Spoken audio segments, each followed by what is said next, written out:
السلام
maupun batiniyah, dijauhkan dari segala bala oleh Allah Subhanahu wa Ta'ala, diberkahi hidup kita, dikuatkan iman dan takwa kita kepada Allah Subhanahu wa Ta'ala, ditambah rasa cinta kita kepada Allah dan Rasulnya, dan juga kepada saudara-saudara kita, jamaah-jamaah saudara ikhwan kita yang sedang menderita penyakit, semoga penyakitnya diangkat oleh Allah Subhanahu wa Ta'ala, yang punya usaha dilancarkan oleh Allah Subhanahu wa Ta'ala, diberkahi rezeki dari langit ya Allah, semoga diberkahi mereka yang punya usahanya mampu memberkahi keluarga dan anak cucunya, amin ya rabbal alamin. Dan juga kepada saudara-saudara kita, ayah kita, anak kita yang telah wafat meninggalkan kita, semoga diampuni segala dosanya oleh Allah Subhanahu wa Ta'ala, dijadikan kuburnya Allah min riyadil jannah, dan bagi yang masih hidup semoga kehidupannya diberkahi oleh Allah Subhanahu wa Ta'ala ketika menutup di akhir hayatnya menjadi husnul khatimah.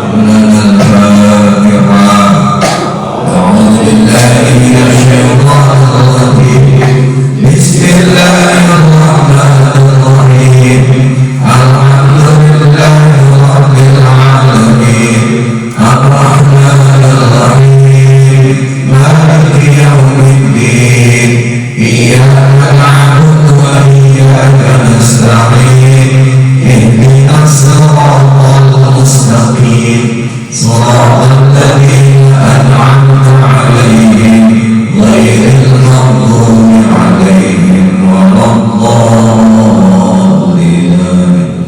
Thumma ila hadratiha silsilatil qadirin wa syururiyah wa jami'i silsilati as-samaniyah wa as-samaniyah khususan min ahli al-ghaib wa fi al-'alam asy-syekh bin 'Abdul Qadir al-Jailani wa sallallahu alaihi wa sallam Syekh Ahmad al-Basri Ahmad Hasan al-Basri wa Syekh Yazid al-Basri wa Syekh Yusuf al-Madani wa Syekh Sayyid Sa'ati wa Syekh Muhammad Syekh Ahmad al-Syadili wa Syekh Abdul Salam al-Arif al-Salam al-Ghazali wa Syekh Muhammad al-Syadili wa Syekh Abdul Qasim al-Ghazali wa Syekh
Yeah.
وصلهم وضروعهم ومن انتسب إليهم أن الله يغفر لهم ويرحمهم ويعلي درجاتهم للجنة شيء لله لهم الفاتحة.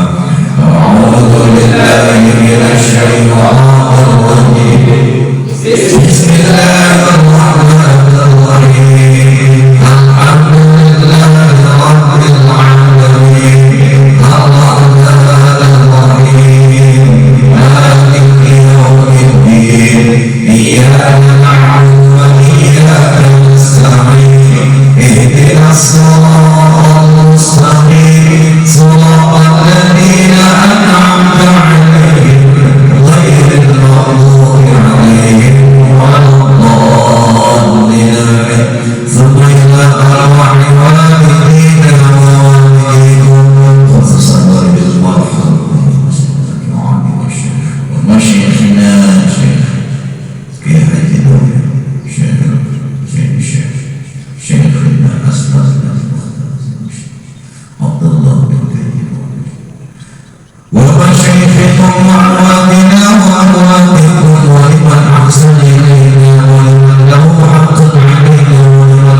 الحمد لله رب العالمين الرحمن الرحيم مالك يوم الدين إياك نعبد وإياك نستعين اهدنا الصراط المستقيم صراط الذين أنعمت عليهم غير المغضوب عليهم ولا الضالين.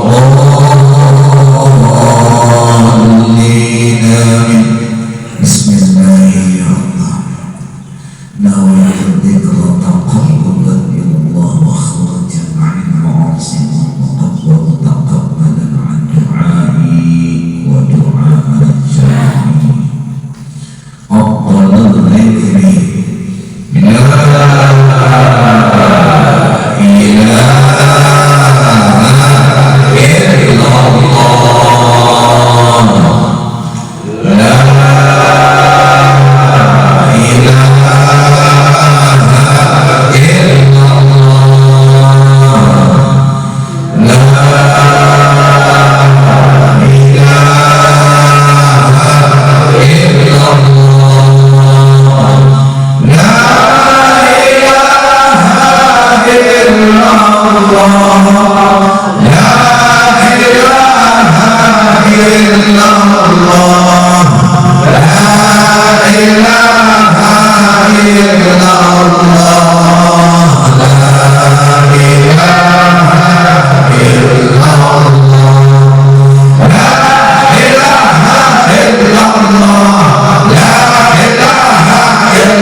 Allah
La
antal alimul hakim. Wala hawla wala quwwata illa billahil aliyyil azim. Amma ba'd.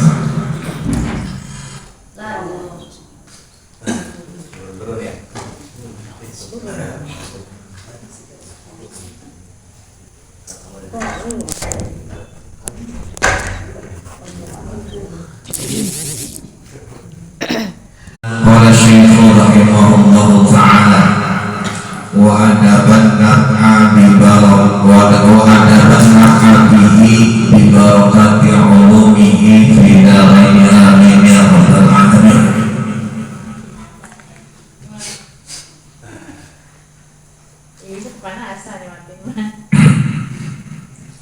Hadirin wal hadirat jamaah yang Allah muliakan, bersyukur hanya kepada Allah Subhanahu wa ta'ala atas curahan nikmat, inayah, rahmat, hidayah serta taufik yang senantiasa Allah berikan kepada kita, hingga lisan kita yang penuh maksiat ini masya Allah izinkan Allah memilih kita untuk melafazkan kalimat thayyibah yang paling agung, yaitu kalimat tauhid di akhir hayat kita. Kalau kalimat ini tidak dibacakan oleh lisan kita, pertanyaan besar, kemana ruh kita akan berpulang?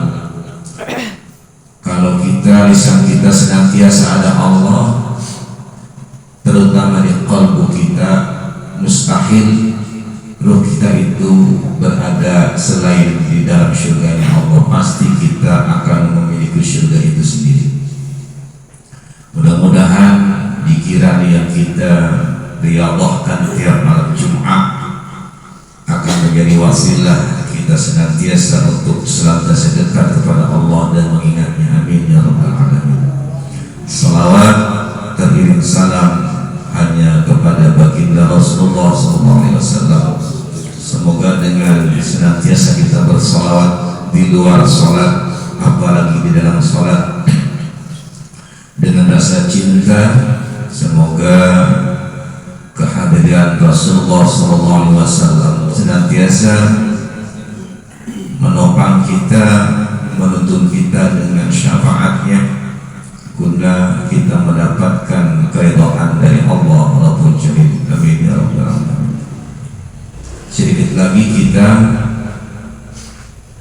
akan menghabiskan pasal hal-hal yang berkaitan dengan jenazah. Kewajiban kita kepada jenazah ada 4 wajib kifayah. Pertama, memandikan, kedua, mengkafankan, ketiga, menyolatkan, keempat, menguburkan. Itu mutlak kewajiban kita kepada jenazah.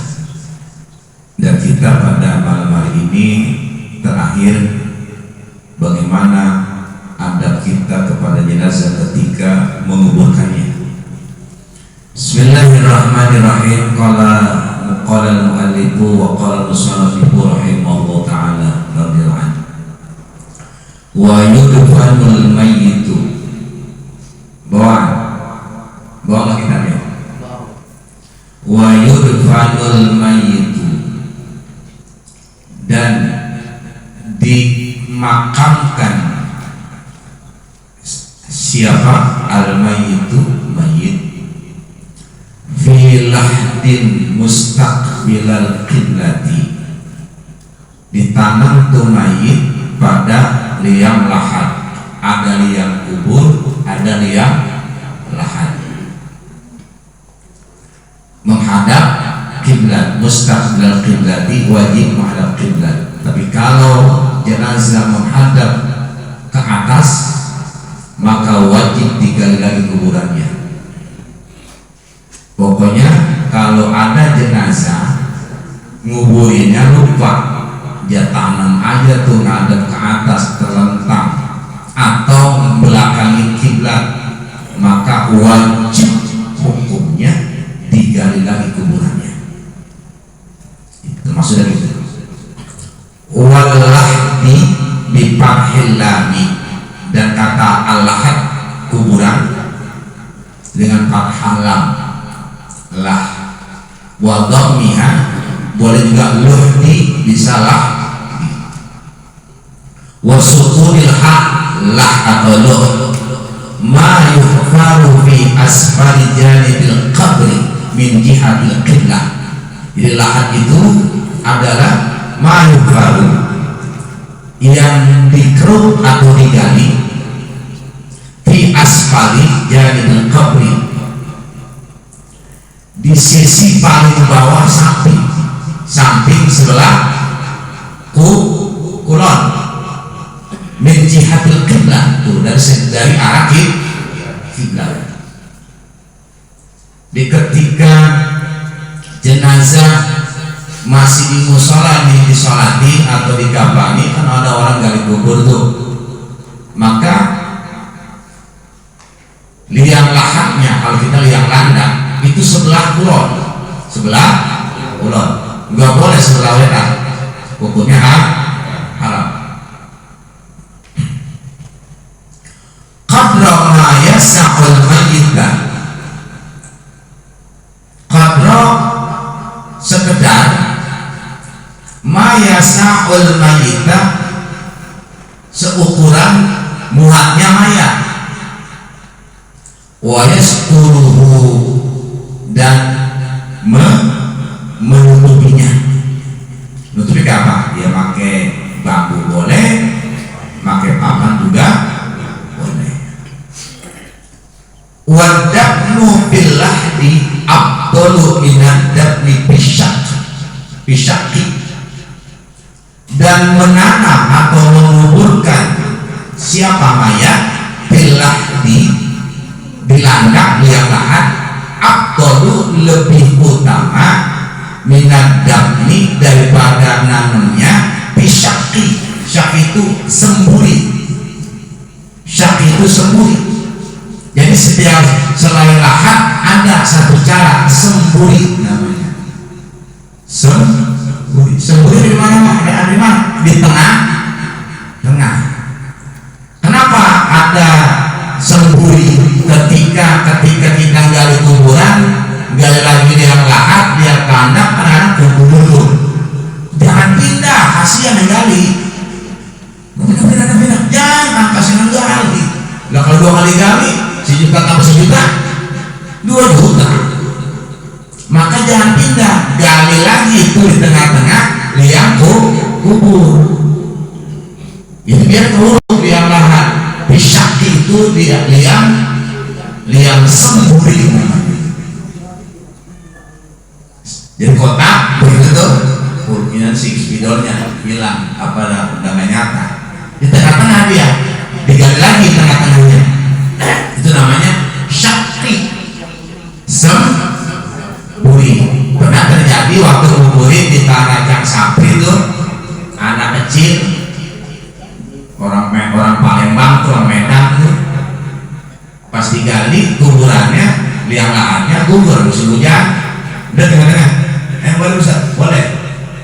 Tuh pentingnya ngaji, ngaji. Ya Allah itu kubur tuh, ini salah apa mayat disalahin, udah berarti disalahin mayat.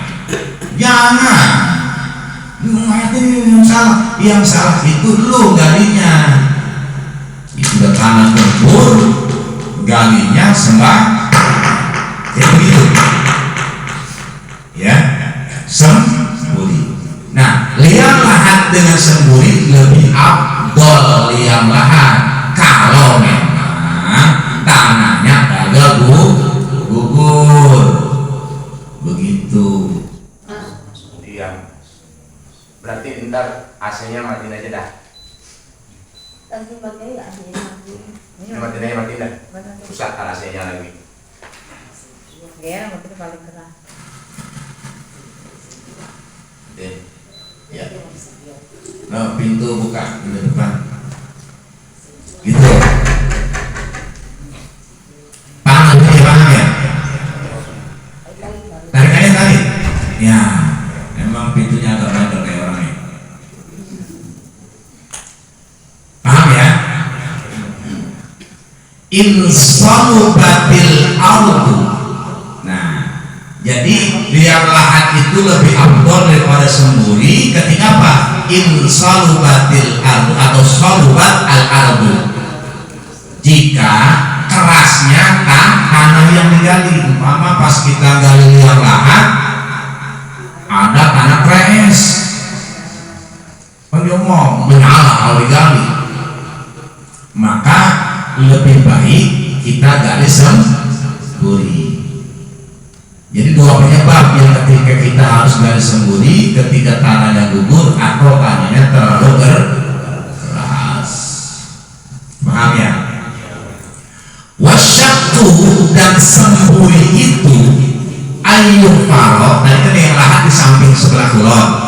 Nah, liang semburi gimana nih? Wasyaktu dan liang semburi itu ayyuh farok, bahwa digalinya di wasatil kabri, di pada tengah-tengah kuburan yang itu digali.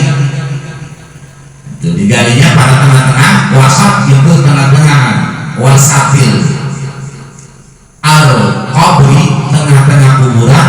Seperti apa? Karena seperti aliran kali kecil gitu, kali kecil gitu, ukuran kali kecil, ukuran badan masuk posisi miring atau berbaring. Wa yuhna janibahu, dan dibangun kedua sisinya, janibahu kedua sisinya kanan kiri itu.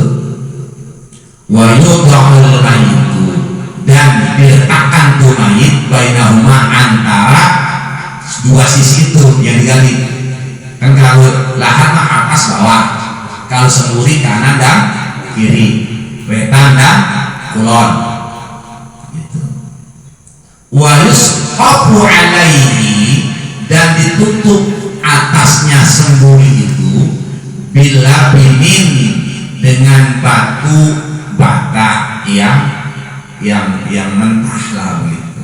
Nah kalau bata itu mah ukuran 60 cm, ukuran 60. Nah kalau bata sekarang 15 cm aja kurang, kecil banget segini, nggak ada sejengkal, nggak ada pada sekarang. Makanya kalau bata yang dari kayak pada batu yang putih apa namanya, hebel boleh buat nutupin semburi. Dan yang agak panjang, agak panjang.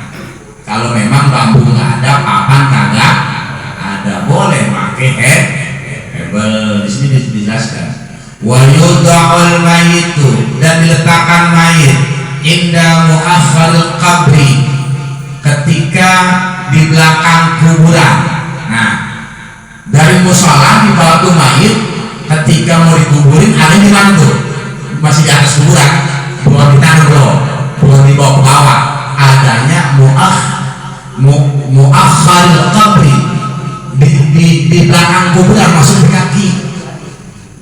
Jadi palanya di kaki kuburan yang kita tanam, palanya ngalor tetap di tepi, lihatlah liang kubur, supaya apa? Ketika diangkat langsung digeser doang, langsung digeser, jangan sebelah kulon atau sebelah wetan atau sebelah lor, jangan, supaya enak gotongnya. Itu ada sunnah hukumnya sunnah. Cuman kadang-kadang kita mah naruh mayat jenazah sembarangan, sampai kere, sampai kanan, di kepala, jadi ngururin juga ribet. Udah pada terasa, jangan begitu tuh, yang begitu. Seharusnya nggak boleh. Ketika nguburin nggak ada adab, ketika mau terlalu banyak ngomong, berpikir, minimal baca Bismillahi, begitu, Bismillahi wala haula atau la ilaha illa huwa, begitu minimal gitu, untuk mengagungkan jenazah. Wafi ba'di musahid, wafi ba'di musahid, dan menurut sebagian naskah apa ba'da mustaqbilal qiblati ziyadatun wahiyah, itu nggak usah diartikan. Wa yusallu min qibali ra'sihi, dan diangkat siapa diangkat? Jenazah. Min qibali ra'sihi, dari posisi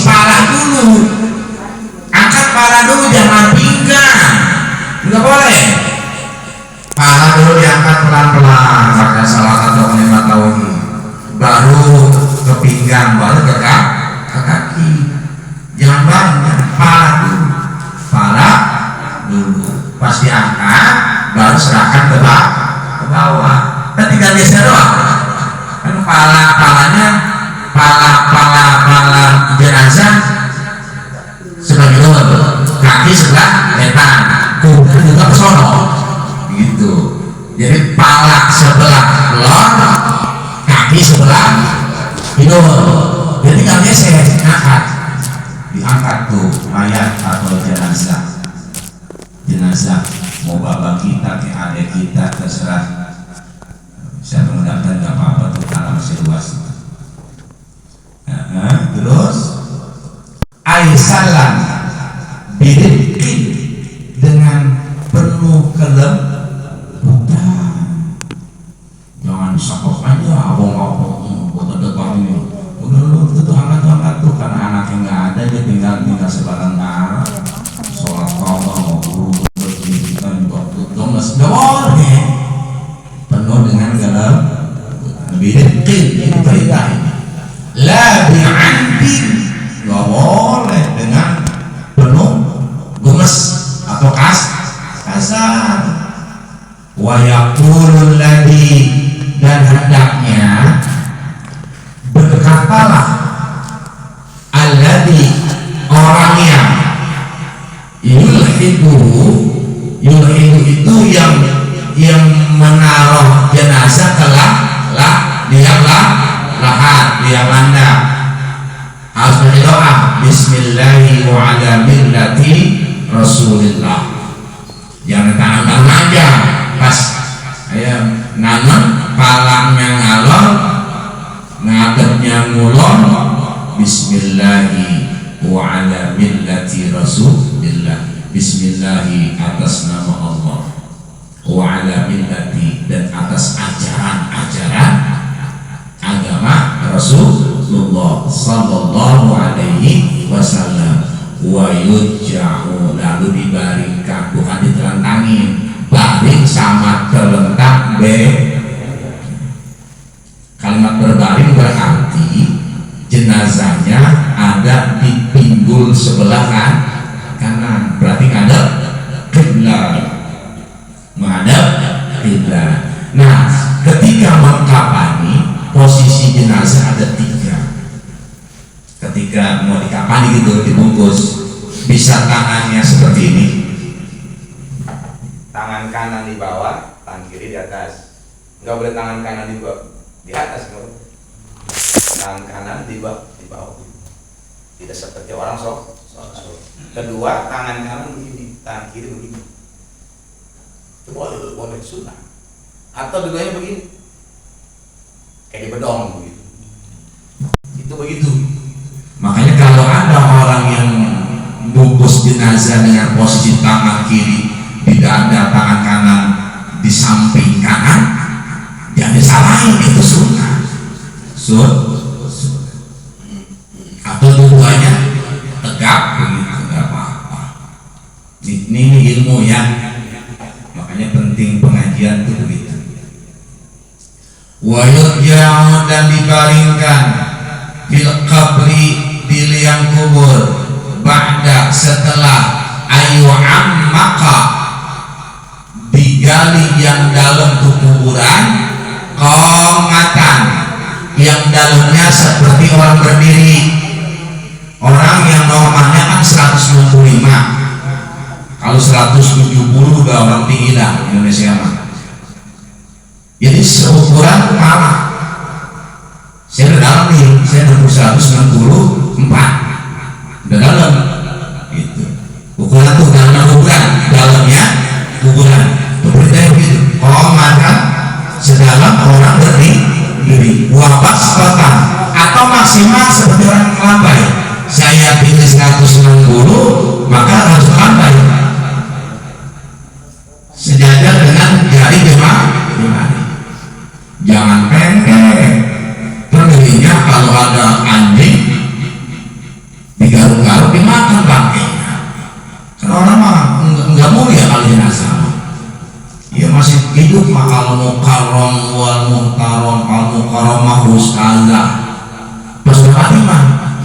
sebelah sana. Nggak mungkin tuh jenazahnya kalau ustaz atau ustaz semua yang begitu nggak ada istilah begitu. Terus di situ tuh bukan di situ tuh. Waktu yang masih itu mah di bopong-bopong. Pas mati boro-boro. Maka ketika kita sudah wafat tidak ada lagi keagungan di apalagi kita kayak bukan ya ustaz bukan apalagi wali ya kalau jadi wali nanti kalau nikah anak perempuan wa yakunul idja'u mustaqbilal qiblati ala jambihi al-aymani dan adalah berbaringnya mayat mustaqbilal qiblati menghadap qiblat ala jambihil ayman di sisi kanan. Falau dubina maka jikalau ditanamnya dikuburnya mustaqbilal qiblati membelakangi kiblat au mustaqiyan atau terlentang nubisha wajib digali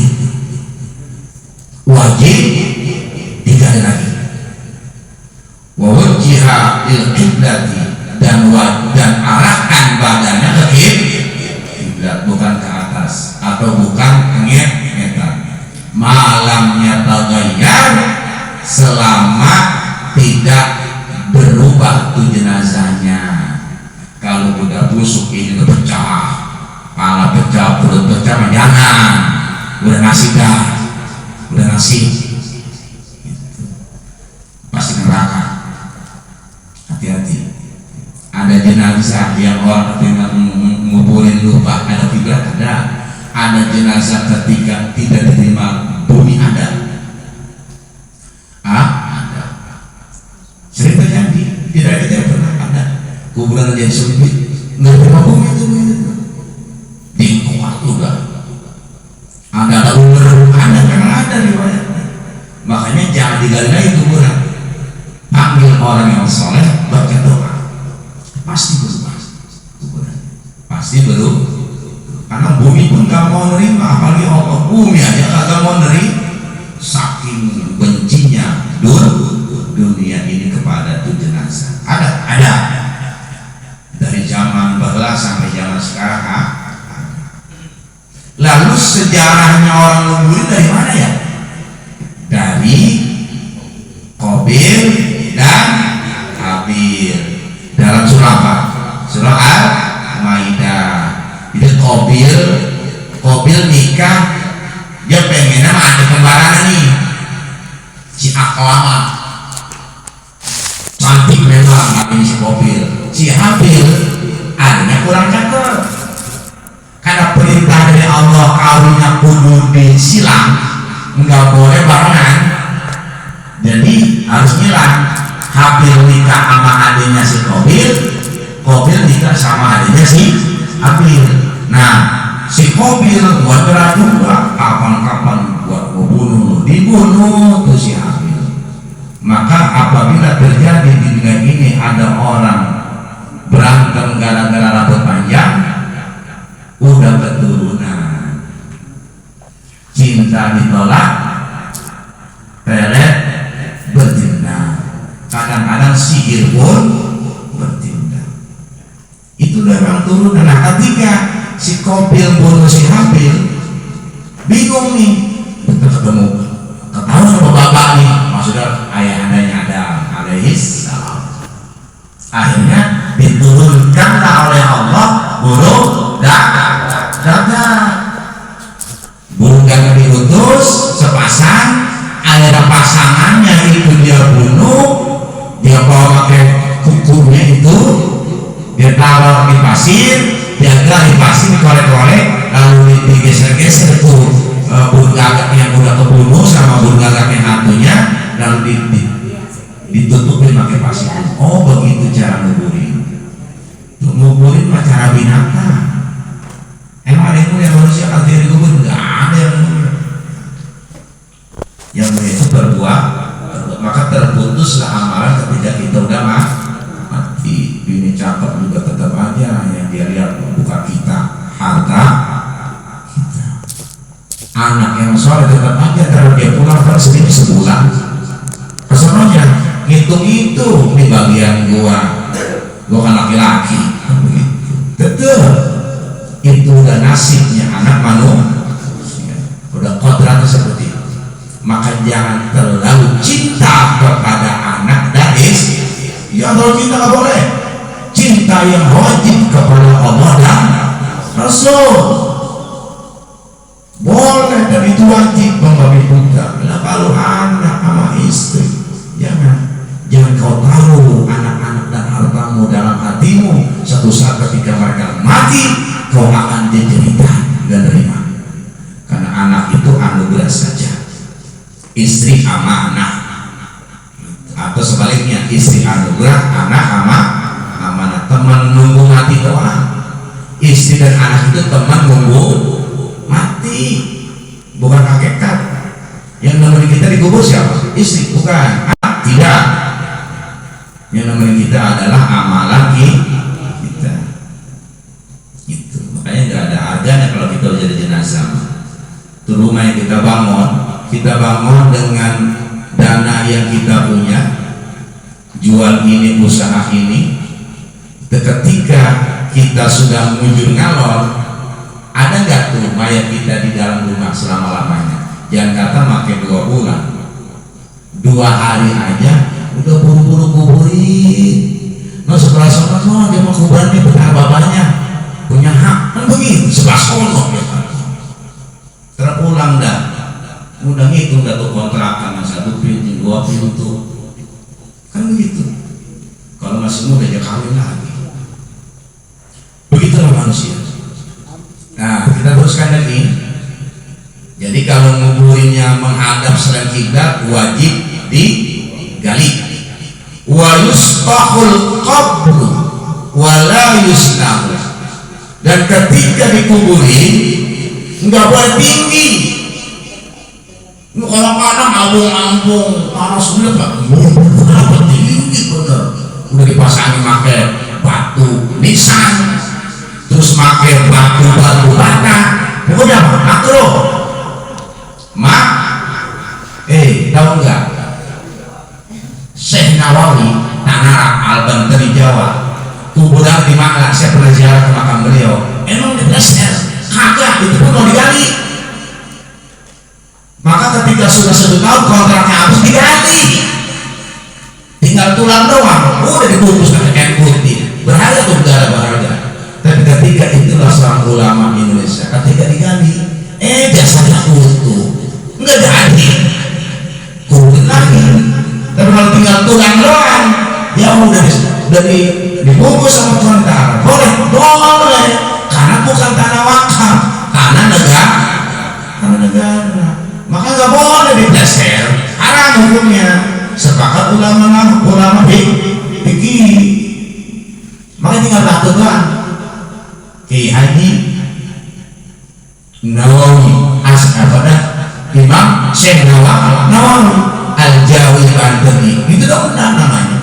Batu doang, batu nian, batu buangan, rata kuburan. Maka haram hukumnya, pakai gundukan. Oh kita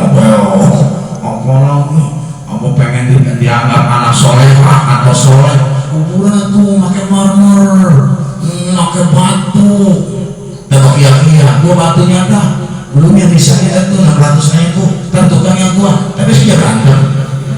Coba dah, di sini banyak yang begitu. Paling banget orang tua lu, kapan batunya tuh? Gua mimpi pada beli batu nisan tuh di gua, ya tolong. Emang udah parah begitu, kagak ada lah. Mubah. Kalaupun lu pengen ada pahala, nilai ikhlasnya bukan barangnya. Makanya bapak saya malu, jangan lu bangun kuburan gua. Daripada lu pakai duit lu dengan kasih emak lu atau anak ya, itu bapak saya bilang. Dia bawa kuburan mertua lu, pernah bapak? Orang tuh nggak nyalahin, justru sekali nama orang kaya, mana sekali mati. Kok pernah dipleset? Karena bapak begitu, megang pikinya dalam. Nggak bosan. Yang banget gubernur itu pakai doa, ama yasin, ama pakai. Buat apa gubernur diganti? Bukan di dasar tahap. Kalau kiai besar boleh-boleh aja. Jangan kata pakai batu marmer, pakai emas pun boleh. Nah kita ustaz bukan kiai bukan. Pada begitu pada kiai. Pada kiai. Jadi makruh hukumnya ya. Bangun kuburan hukumnya. Tapi kalau di tanah umum DPU haram. Misalnya kita kayak kampung layu ulama situ tuh, maka kalau di batu nisan atau di plester haram. Di tanah wakaf masjid warga itu haram. Dan kalau di tanah sendiri, makanya orang tua dulu orang ceper kuburannya di depan minimal di belakang. Mau bangun seindah-indahnya juga boleh walaupun sekedar makruh di tanah orang. Apalagi ngaku di tanah gue juga ngomong gak dicinta karena berantem gara-gara kuburan kan bego itu. Nah di Mekah mah gak ada artinya kuburan itu, digali tiap tahun. Terakhir seorang ulama besar yang ada di Indonesia itu Abah Zubair, mulai mualim Zubair digali kemarin tahun 2023, terus setahun tuh pas digali mau wangi jasadnya utuh. Tuh seorang ulama dari Jawa Indonesia, masya Allah. Ketika begitu di sini menjadi mualim ya diziarahin orang mulai juga itu sudah Syekh Nawawi Tanah Banten kuburan wangi sepanjang tahu. Saya pernah ziarah ke dua-duanya itu makam Imam Syekh Nawawi dan mualim juga di Ma'la di Mekah, belakang sebelah selatan Masjidil Haram, di area makbaranya Siti Khadijah radhiyallahu anha. Di situ makbarnya di situ. Mau dipindahin tetap Khadijah kuburan Nawawi, maka nggak dipindahin kemarin. Ada rencana buat dipindahin ke Madinah, akhirnya jadi karena wangi ini makam orang solehah, kuburan utuh dan wangi. Nah orang Arab nggak berani kalau kuburan itu nggak boleh, makanya orang Indonesia pun disalutin. Muhammad Zubair dan Syekh Nawawi, masya Allah mulia sekali beliau berdua itu. Tentu saya lagi wala paksa, wala yubna nggak boleh dibangun pakai batu hukumnya tuh. Nah di sini larangan, di sini makruh, tidak haram. Tapi kalau di Mekah haram. Wala yujassasu, nggak boleh ditipiin. Ayyukrahu, nah artinya bukan tajasi suhu biljas dibatuin, bukan makruh. Berarti bapak saya memang mengamalkan kitab ini, almarhum bapak tuh. Kuburan gua jangan lu batuin, karena emak Umi Haji mau orangnya lewat dibatuin bang Bubai. Lu kemarin batu mau buyar lu tinggal di tanah buyar, lu nggak mau dibatuin tuh bang. Maksudnya begitu nggak boleh. Jangan batuin kuburan gua. Gua pengennya dipatehain tiap hari. Wala ba'sa fil bukai al mayyit, enggak apa-apa kalau kita nangis di atas mayat. Lu korong-korong, udah tangisin bapak lu, tarik mata lu jatuh ke jenazah, hukumnya nggak boleh, haram. Siapa ngajarin? Hadisnya apa? Ntar berat bapak lu kata Allah. Berat gimana? Yang namanya air mata tugasnya nangis. Kalau punya orang tua atau suami mati, kalau dia agak nangis, terbuat dari apa hatinya? Enggak jadi mas Allah. mau nangis air mata apa sebaskom bantuin wajah tuh jenazah enggak yang haraman nangisnya sambil nguras-nguras kepala. Ngapa nih abang yang meninggal semua saya aja ya Allah, saya mati jangan bapak saya, aduh yang saya mati. Itu yang haraman walaupun air matanya enggak netes di atas jenazah. Itu yang habis haram. Kayak masih kita kemarin kok kalau anak gua mati duluan nah, itu yang haram tuh nyalain Allah. Kalau nangis bapak mudah-mudahan bapak diterima amal itu sambil nangis musab-musab wajah orang tua dan air mata tumpah di wajah orang tua, tidak ada dosa, tidak la baksa, nggak apa-apa. Ya justru kamu boleh nangis alaihi di atas jenazah qoblal mauti wa ba'dahu, sebelum mati atau sesudah mati, sebelum dikuburin atau sesudah dikuburkan. Wa tarkuhu aula, tapi nggak nangis itu jauh lebih baik. Kalau nggak nangis jauh lebih baik. Cuma kalau kita nggak nangis, kalau kita mati, buset lu, tabah lu, bapak lu mati lu akan nangis, berarti orang harus dalam hati menahan. Itu yang lebih mudah dapat pahalanya itu. Nggak nangis itu jauh lebih mudah. Wa yakunul bukau alaihi min ghairi nu'in, dan adalah menangis itu di atas mayat tanpa histeris. Itu nggak apa-apa. Kalau histeris, rohi sautin bin nada, mengangkat suaranya teriak-teriak, gua mati. Emang apa harus perlu orang lain lo? Karena gua dapat warisan. Nah itu jangan, itu yang haram. Wabi pamin saya jaibin badala saubin wal jaibu tuqul komisi wala syakil saubin, dan tidak boleh juga merusak baju. Maksudnya nih orang Arab tuh kalau keluarganya mati bajunya dia sobek-sobek, dia sobek, itu ada orang Arab. Orang Arab begitu, orang Arab juga begitu. Wallahu a'lam bishawab. Kayaknya udah jam 9:30 kurang seperempat.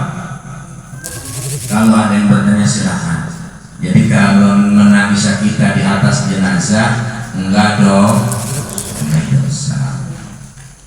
Yang menjadi masalah mah bapak mati dianya kagak nangis, kadang-kadang masya Allah.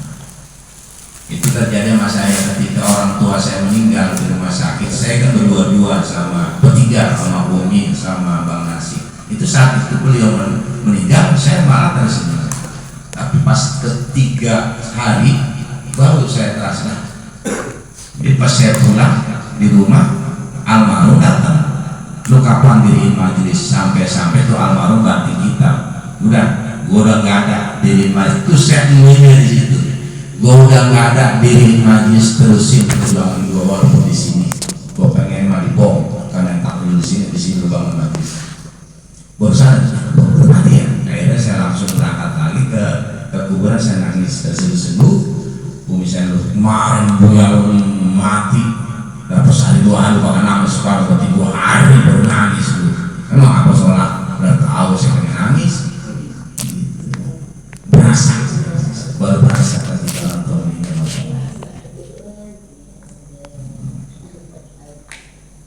Itulah jenazah.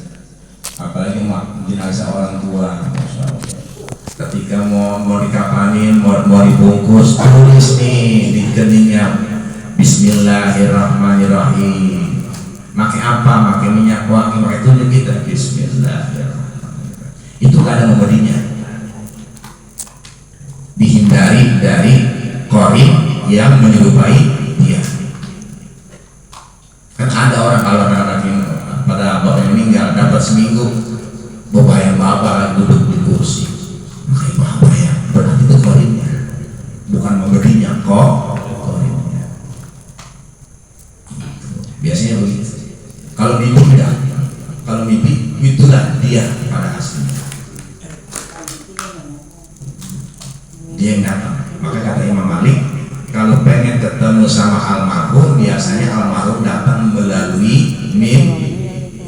Tapi kalau datang ke rumah, tok, assalamualaikum, seroni Nur Ali, itu bukan Nur Ali, itu pemedhi. Itu pemedhi. Nada begitu. Itu namanya qarin dari sisi kiri umat manusia. Makanya ketika jenazah mau ditutup wajahnya maka kayak kapan, tulis di telinga bismillahirrahmanirrahim, pakai minyak wangi telunjuk kita, terus dadanya kita tulis la ilaha illallah. Itu insya Allah terhindar dari azab kubur sampai kiamat. Wallahu a'lam bishawab. Tapi kalau kita tiap malam Jumat kita zikir berjamaah, kita kirimkan pahalanya buat orang tua, suami kita, anak kita, insya Allah sampai kiamat tidak ada siksa. Sampai kiamat tidak ada siksa, insya Allah. Sebab itu jaminan dari Nabi, laqinu mautakum bila ilaha illallah, talkinlah mayat di antara kalian dengan kalimat la ilaha illallah, maka berguguran dosa besar maupun dosa kecil. Berguguran jenazah. Apalagi kalimat la ilaha illallah kita baca berjamaah tiap Jumat dengan thariqah yang kita pelajari, dan itu pun sudah ditalqin oleh wakil talqin. Kalau kita nggak pernah ditalqin, nggak bisa ngapus dosa. Nih ibu-ibu, kalau kita zikir la ilaha illallah belum ditalqin, nggak ngapus dosa kan? Cuma dapat pahala saja. Pahala saja, tapi tidak bisa ngapus dosa. Tapi kalau sudah ditalqin, kan lakinu, talqin itu bagian masih hidup. Maka ketika yang hidup, yang sudah ditalqin sama yang hidup, lalu mentalqin jenazah, baik itu masih di rumah ataupun di kubur, maka dosanya diampuni dosa kita. Maka ketika kita sudah ditalqin, baca la ilaha illallah 163 kali atau 165 kali, maka dosa 60 tahun kita dihapus oleh Allah. Itu fungsi talqin. Itu kalau mentalqin tidak dihapus dosanya, tetap dosa, tapi pahalanya kayak kita la ilaha illallah. Ya kalau mentalqin ada pahala, mudah-mudahan husnul khatimah. Dan kalau sudah ditalqin, sudah usul kepada guru kepada guru kita, terus sampai ke Syaikhul Qadir atau Syekh Bahaudin Anak Syabandi, atau terus langsung ke Rasulullah SAW, lalu ke Jibril, lalu ke Allah Subhanahu wa Ta'ala. Wallahu a'lam bishawab. Kalau ada tanya kita tutup. Nggak ada nanya. Masalah kematian, kalian yang mendatar. Kayak saya kalau kedatangan tamu ada satu maut, pasti daftar kematian. Ustaz, kayak kemarin tuh Pak Ahmad, anak datang kemari lagi sakit, udah di ICU, dibawa pulang. Anak datang kemari, ada istri. Ustaz, bapak saya itu punya ilmu kebal, dia bisa ngilang, kalau dia tuh masalah hikmah, ya, bisa hikmah. Saya bilang ya udah mati bang, nggak bisa begitu, nggak ada kematian itu terhalang oleh ilmu. Kematian ya Allah yastakhirun sa'ata yastaqdimun. Nggak maksudnya itu supaya bapak saya kalau memang sadar ya sadar, kalau memang udah waktunya ya suruh cepat-cepat. Nah, emang saya Tuhan dulu Israel, tapi saya punya doa. Akhirnya saya bilang begini, udah tungguin terlalu jam berapa habis isya, lepas habis isya, terang begitu. Jadi orang daftar kematian banyak. Daftar mati banyak mati. Apa katanya? Karena katanya doa Ustaz Mat Ahmad Ijroil cepat dikabul.